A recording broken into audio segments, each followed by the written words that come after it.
Сәлеметсіңдер ме балалар? 13-ші сабақты бүгін талқылаймыз. Тақырыбы я әрпінің жазылуы. 51-ші жаттығу мәтінді дауыстап оқы. Тақырыбы Бахтияр неге ұялды? Бахтияр мен Саят жолда шелегі суға толы қарт әжейді кездестірді. Әжей кішкене жүріп тоқтап демалады. Саят әжейге көмектеспек болды. Сонда Бахтияр, елдің бәріне бірдей көмектесе бересің бе? Деді оған. Бірақ Саят оны тыңдамай, әжейдің шелегін үйіне апарысып берді. Бахтияр бірде шөлдеп келе жатып, ауылдың шетіндегі үйге бұрылды. Сол үйден су ішкісі келді. Есікті ашқанда баяғы қарияны көрді. «Іш, балам, іш», деді әжей су беріп тұрып. Бахтияр ұялғанынан суды ішпестен далаға атып шықты. Мәтін балдырған журналынан екен. Енді төмендегі тапсырмаларды орындайық. Бірінші тапсырма мәтін не туралы? Мәтін үлкенге көмектесу, сыйлау, қайырымдылық туралы. Екінші тапсырма Бахтияр неге ұялды? Бахтияр бұрын әжейге көмектеспей, Саятты да тоқтатпақ болған. Кейін өзі шөлдеп келіп, сол әжейдің үйіне су сұрағанда, әжей оған ренжімей су берді. Сол кезде Бахтияр өзінің іс-әрекетіне ұялып кетті. Үшінші, оның орнында сен болсаң не істер едің? Мен Саят сияқты әжейге көмектесер едім, кейіннен өзімді кінәлі сезінбес үшін. Ал сен не істер едің? Жарайсың.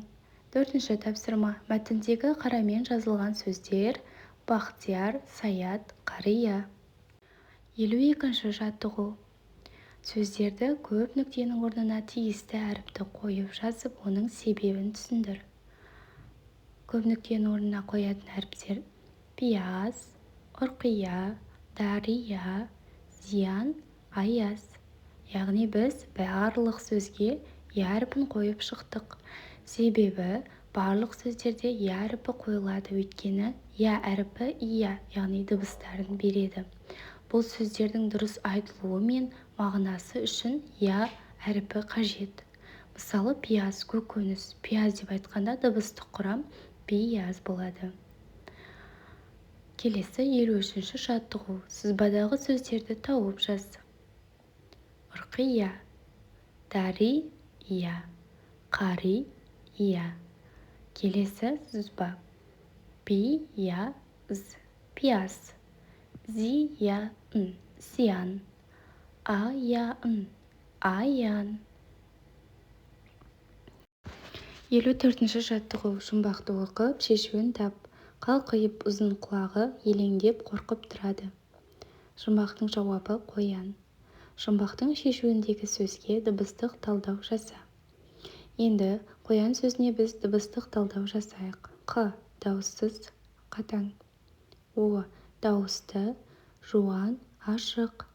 Я, бұл жерде ия болып айтылады. И дауыссыз, үнді. А дауысты, жуан, ашық. Н дауыссыз, үнді. Енді дыбыстың құрамы барлығы 5 дыбыс, 4 әріп. Дауыстылар О, А.